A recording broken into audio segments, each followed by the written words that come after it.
Hello friends, नमस्कार। आज हम आपको कंकाल तंत्र के बारे में पूरी बात बताने वाले हैं, जो कि ये हम खुद से नोट्स बना करके आपको दे रहे हैं, प्रोवाइड कर रहे हैं, जो कि दरोगा के एग्ज़ाम में काफ़ी हेल्पफुल साबित होगा। और इसके अलावा भी बहुत सारे एग्ज़ाम में कंकाल तंत्र से प्रश्न पूछे जाते हैं, तो हम कुछ समझते हैं। आइए। तो ये जो कंकाल तंत्र है, कंकाल तंत्र दो प्रकार के होते हैं। एक होता है बाह्य कंकाल और एक होता है आंतरिक कंकाल। तो जो बाह्य कंकाल होते हैं वो उसका एग्जाम्पल हो जाएगा नाखून, और जो आंतरिक कंकाल होता है उसका एग्जाम्पल के तौर पर अस्थि और उपास्थि, बोले तो बोन एंड कार्टिलेज इसका हो जाएगा। और हमारा जो कंकाल तंत्र होता है वो कैल्शियम और फास्फोरस से मिलकर के बना होता है। कैल्शियम और फास्फोरस से मिलकर के बना होता है।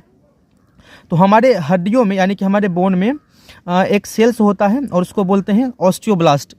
तो हमारी हड्डी में जो सेल्स होता है उसको क्या बोलते हैं? ऑस्टियोब्लास्ट।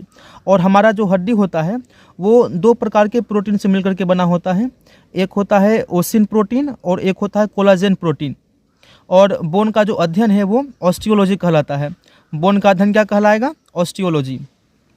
और ये जो हमारा बोन होता है उसमें एक छिद्र होता है, पोर्स होता है, और इसे कहा जाता है हैवर्सियन कैनाल। इसे क्या कहते हैं? तो हमारे हड्डी में जो छिद्र होता है उसे हैवर्सियन कैनाल कहा जाता है।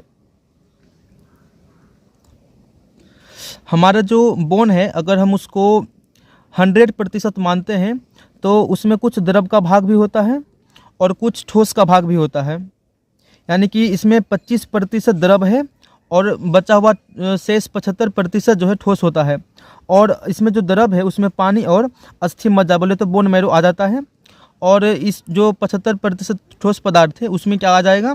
तो इसमें अकार्बनिक पदार्थ आ जाएगा 40% और कार्बनिक पदार्थ 35%। तो ये जो अकार्बनिक पदार्थ है इसमें क्या आ जाएगा? तो अकार्बनिक पदार्थ बोले तो जिसमें ये अकार्बनिक पदार्थ में कैल्शियम और फास्फोरस आ जाएगा। क्या? कैल्शियम और फास्फोरस, जो कि हड्डियों को क्या बनाता है? कठोर बनाता है। तो ये जो कैल्शियम और जो फास्फोरस है ये हड्डियों को कठोर बनाता है। और ये जो कार्बनिक पदार्थ है जो कि 35% है, और ये हड्डियों में मुलायम और लचीला प्रदान करता है हड्डियों को। और ये बना होता है कोलाजन और ओसिन प्रोटीन का। कोलाजन प्रोटीन का और ओसिन प्रोटीन का बना होता है। ठीक। और ये हड्डियों को मुलायम और लचीला बनाते हैं। तो हम कह सकते हैं ना कि हमारा जो हड्डी है वो पूरी तरीके से ठोस नहीं है, बल्कि वो मुलायम और लचीला भी होता है। और हम ये जानते हैं कि हमारा जो हड्डी है तो वयस्क मनुष्य के शरीर में 206 हड्डी होता है और बाल्यावस्था में 208 हड्डी होता है। और जो नवजात शिशु होते हैं उसमें 305 या 310 हड्डी होते हैं। अब हम उपास्थि को समझते हैं, क्योंकि हमने अस्थि को देख लिया है, हड्डी को देख लिया है। उपास्थि क्या कहता है कि उपास्थि क्या होता है? तो उपास्थि जो है यह हड्डियों के साथ जुड़ा होता है, यानी कि हड्डी और उपास्थि दोनों जुड़े होते हैं। और उपास्थि कौन से प्रोटीन से मिलकर के बना होता है? तो उपास्थि जो है वो कॉन्ड्रिन प्रोटीन से मिलकर के बना होता है। क्या? उपास्थि कॉन्ड्रिन प्रोटीन। उपास्थि कॉन्ड्रिन प्रोटीन से मिलकर के बना होता है। और उपास्थि में क्या है कि इसमें जो है कैल्शियम और फास्फोरस नहीं होता है। उपास्थि में कैल्शियम और फास्फोरस नहीं होगा, इसलिए ये केवल लचीला होता है। ये केवल क्या होगा? लचीला होता है। तो उपास्थि का एग्जाम्पल क्या हो जाएगा? जैसे कि कर्णपटल या नाक का अग्रभाग या ग्रसनी या फेरिंग्स, ये सब क्या है? ये सब उपास्थि का एग्जाम्पल है। और ये जो लिगामेंट और टेंडन जो है क्या है? तो जो बोन को बोन से जोड़े, यानी कि जो हड्डी को हड्डी से जोड़े उसको बोलेंगे क्या? तो लिगामेंट। जो हड्डी को हड्डी से जोड़े उसको हम लिगामेंट बोलेंगे। और जो बोन को मसल से जोड़े, यानी कि हड्डी को मांसपेशी से जोड़े, उसे क्या बोलेंगे? टेंडन। तो बोन से बोन को जो जोड़ता है उसको क्या बोलेंगे? लिगामेंट। और बोन से बोन को जो जोड़ेगा, बोन को मसल से जो जोड़ेगा, यानी कि हड्डी को मांसपेशी से, उसको क्या बोलेंगे? टेंडन। और लिगामेंट और टेंडन दोनों मिलाकर के क्या बनाता है? रेशेदार संरचना। तो अगर ऐसा प्रश्न में पूछ सकता है कि क्या लिगामेंट और टेंडन दोनों रेशेदार संरचना का निर्माण करते हैं, तो क्या हो जाएगा? हाँ। तो ये जो संयोजी ऊतक क्या है? तो देखिए, अस्थि, उपास्थि, लिगामेंट और टेंडन। अस्थि, उपास्थि, लिगामेंट और टेंडन सभी क्या होते हैं? तो संयोजी ऊतक होते हैं। तो ऐसा प्रश्न पूछता भी है कि इनमें से कौन संयोजी ऊतक है और कौन नहीं है। तो इसमें से हम सभी को एक साथ लिख दिए हैं। अस्थि, उपास्थि, लिगामेंट और टेंडन सभी क्या होते हैं, तो सभी संयोजी ऊतक है। अब हम कंकाल तंत्र के बारे में फिर से समझते हैं। तो कंकाल तंत्र जो है वो दो प्रकार का ये बनाता है। एक होता है एक्सियल और एक होता है अपेंडिकुलर। एक होता है एक्सियल और एक होता है अपेंडिकुलर। तो एक्सियल में कुल 80 हड्डियाँ आती है, 80 एक्सियल में 80 हड्डी आती है और अपेंडिकुलर में 126 हड्डी आती है। तो एक्सियल में आखिर कौन सा हड्डी होगा, तो एक्सियल में जो इम्पोर्टेंट हड्डी होता है जो कि हमारे कोमल अंगों की रक्षा करते हैं, वो सभी एक्सियल में आ जाएंगे।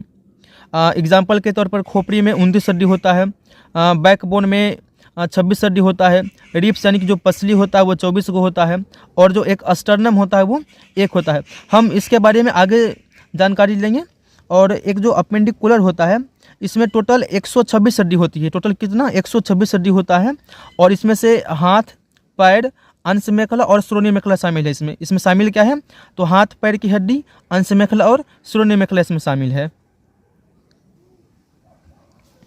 तो ये जो हम बनाए हैं ये स्ट्रक्चर क्या है कि अगर ये हमारा खोपड़ी है ना, तो हमारा खोपड़ी कितना डिग्री तक घूम सकता है, तो हमारा खोपड़ी जो है वो 180 डिग्री घूम सकता है। हमारा खोपड़ी क्या करेगा कि 180 डिग्री घूम सकता है। और हमारा जो खोपड़ी व्यवस्थित होता है वो ये C1 हड्डी होती है, और ये C2 हड्डी है, ये C3 हड्डी है, और ये C4 हड्डी है। C1 हड्डी, C2 हड्डी, C3 हड्डी और C4 हड्डी। तो C1 हड्डी जो है वो एटलस कहलाती है। क्या कहलाएगी, एटलस। और C2 हड्डी क्या कहलाएगी, एक्सिस। तो एटलस और एक्सिस, और इस दोनों के मध्य में एक फ्लूइड होता है और इसे क्या कहते हैं, सिनोबियल फ्लूइड। इसे क्या कहा जाता है, सिनोबियल फ्लूइड इसे कहा जाता है। और C1 हड्डी जो है जो जिस पर कि खोपड़ी हमारा व्यवस्थित होता है वो मूवमेंट नहीं करती है ना। तो C1 हड्डी क्या मूवमेंट करती है, तो नहीं। तो कौन हड्डी मूवमेंट करती है, तो C2 हड्डी मूवमेंट करती है। कौन हड्डी, तो C2 हड्डी जो है वो मूवमेंट करती है। बोले तो एटलस हड्डी जो है वो मूवमेंट नहीं करती है और एक्सिस हड्डी मूवमेंट करती है ना। तो फांसी लगाने पर मेनली प्रभावित क्या होता है, तो फांसी लगाने पर C2 हड्डी, C3 हड्डी और C4 हड्डी ये तीनों प्रभावित होता है। C2, C3 और C4 हड्डी प्रभावित होता है। लेकिन मैनली जो है जो मूवमेंट कर रहा है कौन, तो C2 हड्डी ये मैनली प्रभावित होता है फांसी लगाने के कारण। और अब हम उसके बाद समझते हैं जो हमारा एक्सियल बोन था जो कि 80 को था, उसी के बारे में समझते हैं अब डिटेल से। तो फ्रेंड्स इस पूरे वीडियो को बनाने में बड़ी मेहनत लगती है, तो आप ज़रूर इसे सब्सक्राइब और शेयर ज़रूर करें। तो ये जो खोपड़ी है, अस्कल है, इसमें टोटल 29 बोन होता है। तो खोपड़ी में कितना बोन होता है, ये इस खोपड़ी में टोटल 29 बोन होता है। और एग्जाम्पल के तौर पर क्या, तो एक तो होता है क्रेनियम, एक होता है फेशियल, एक होता है कान की हड्डी और एक होती है हायड हड्डी। तो हम शॉर्ट में इन सभी को एक साथ लिख दिए हैं। तो खोपड़ी में कौन कौन सी हड्डी होगी, क्रेनियम, फेशियल, कान की हड्डी और हायड। तो क्रेनियम में कितनी हड्डी हैं, तो क्रेनियम में जो कुल हड्डी है उसकी संख्या है 8, फेशियल में 14, कान में 6 और हायड में 1 हड्डी है। तो खोपड़ी में कुल इतना ही हड्डी होता है। और उसके बाद हम देखते हैं कि ये जो बैकबोन है इसमें कुल कितनी हड्डियां होती है। तो जो बैकबोन है इसमें 33 हड्डियां भी होती है और 26 हड्डियां भी होती है। तो जो बच्चे होते हैं उसमें कुल होती है 33 हड्डियां, और जो वयस्क होते हैं उसमें क्या हो जाएगा, 26 हड्डी उसमें हो जाएगा। तो बैकबोन में जो हड्डी है वो इस प्रकार है कि ये कहलाएगा क्या, सर्वाइकल, थोरोसिक, लंबर, सैक्रल और कॉसिक्स। क्या, सर्वाइकल, थोरोसिक, लंबर, सैक्रल और कॉसिक्स। तो सर्वाइकल जो होता है C1 से लेकर के C7 तक सर्वाइकल कहलाएगा। C1 से लेकर के 7 तक सर्वाइकल, फिर 7 के बाद फिर 1 से लेकर के 12 हड्डी जो होता है थोरोसिक। C के बाद सर्वाइकल के बाद 1 से लेकर के 12 हड्डी जो होता है थोरोसिक कहलाता है। और थोरोसिक के बाद 1 से लेकर के 5 हड्डी जो होता है उसको लंबर कहते हैं। थोरोसिक के बाद 1 से 5 की हड्डी लंबर। उसके बाद सैक्रल और कॉसिक्स। बच्चों में सैक्रल 5 होती है और वयस्क में 1, और बच्चों में कॉसिक्स जो होती है 4 गो होती है और वयस्क में 1 कॉसिक्स होता है। और ये जो कॉसिक्स है इसको पुच्छ बोन भी कहा जाता है। इसे क्या कहा जाता है, पुच्छ बोन। किसे, तो कॉसिक्स को। अब हम रिब्स बोन के बारे में समझते हैं। रिब्स बोन क्या होता है? तो ये जो रिब्स बोन है, तो हमें पता है कि हमारी पसलियों की जो संख्या है वो 24 होती है। हमारे पसली की जो संख्या कितनी होती है? 24 होती है। तो कौन कौन सी पसली जानते हैं? तो ये जो रिब्स बोन है ये कुल 3 प्रकार की होती है। तो ये जो रिब्स बोन है कुल कितने प्रकार की होती है? 3 प्रकार की होती है। सत्य पसली, असत्य पसली और गोरिल्ला पसली। सत्य पसली, असत्य पसली और गोरिल्ला पसली। तो 1 से लेकर के 7 नंबर में जो पसलियां हैं, 1 से लेकर के 7 नंबर में जो पसलियां हैं वो सत्य पसली कहलाएगी। क्या? तो 1 से लेकर के 7 नंबर की जो पसलियां हैं सत्य पसली कहलाएगी। और ये पीछे में रीढ़ की हड्डी से और आगे में अस्टर्नम की हड्डी से जुड़ी होती है। और असत्य पसली जो है वो 8 नंबर से लेकर के 10 नंबर तक में होती है। यानी कि 8, 9 और 10 ये असत्य पसली कहलाती है। ये पीछे रीढ़ की हड्डी से तो जुड़ी होती ही है और ये आगे आकर के अपने से ऊपर वाली हड्डी में जुड़ जाती है, असत्य पसली। और एक होती है गोरिल्ला पसली, जो कि 11 और 12वां नंबर का जो पसली है वो गोरिल्ला पसली कहलाएगा। और ये पीछे में तो रीढ़ की हड्डी से जुड़ा ही होता है और आगे यह स्वतंत्र होता है। और एक होता है इसमें अस्टर्नम, तो वही जो रिब्स बोन के साथ मिल करके पिंजरा बनाती है उसी को क्या बोलते हैं? अस्टर्नम बोलते हैं। और इसकी संख्या कितनी होती है? 1। और जो ये जो हाथ की जो हड्डी है, अब हम उसके बारे में देखते हैं क्या कहता है हाथ की हड्डी के बारे में। हाथ की जो हड्डी है एक होता है ह्यूमरस। तो ह्यूमरस क्या है? जो बाहु होता है, जो कि भुजा होता है, उसे ह्यूमरस कहते हैं। और एक यानी कि एक लेफ्ट हैंड में एक राइट हैंड में, तो इसका कुल संख्या कितना हो जाएगा? 2। तो ह्यूमरस का संख्या कितना है? 2। एक होता है रेडियम और एक होता है अल्ना। तो एक होता है रेडियम, एक होता है अल्ना। और इसकी संख्या कितनी होती है? तो एक हाथ में एक रेडियम, एक हाथ में एक अल्ना, बोले तो 2। एक हाथ में 2, एक रेडियो एक अल्ना, 2। तो एक हाथ में 2 और 2 हाथ में कितना हो जाएगा? 4। तो रेडियो और अल्ना की संख्या कितना हो जाएगा? 4। एक होता है कार्पल्स। कार्पल्स की संख्या कितना होता है? 8 + 8 बोले तो 16। तो कार्पल्स बोले तो कलाई, कार्पल्स बोले तो कलाई कितना होता है? 16 होता है। एक होता है मेटाकार्पल्स। तो जो मेटाकार्पल्स है वो क्या है? मेटाकार्पल्स बोले तो जो पंजा होता है, हाथ का जो पंजा है उसे मेटाकार्पल्स कहते हैं। इसका संख्या होता है 5 + 5 बोले तो 10। और जो अंगुलियां होती है उनकी संख्या कितनी होती है? तो उनकी संख्या जो होती है 14 + 14 तो क्या हो जाएगा? 28। और इसे क्या कहते हैं? फाइलेंजेज। तो ह्यूमरस, रेडियो, अल्ना, कार्पल्स और मेटाकार्पल्स, फिर फाइलेंजेज। अब हम पैर की हड्डी के बारे में समझते हैं कि पैर की हड्डी में कौन कौन सी हड्डी होती है। तो पैर की जो हड्डी है उसमें हो जाएगा फीमर, पटेला, टिबिया और फिबुला, टार्सल, मेटाटार्सल और फाइलेंजेज। तो फीमर यानी कि जांघ की जो हड्डी होती है कितना हो जाएगा? टोटल संख्या इसका 2, 1 + 1 2। पटेला, पटेला कितना हो जाएगा? 1 + 1 2।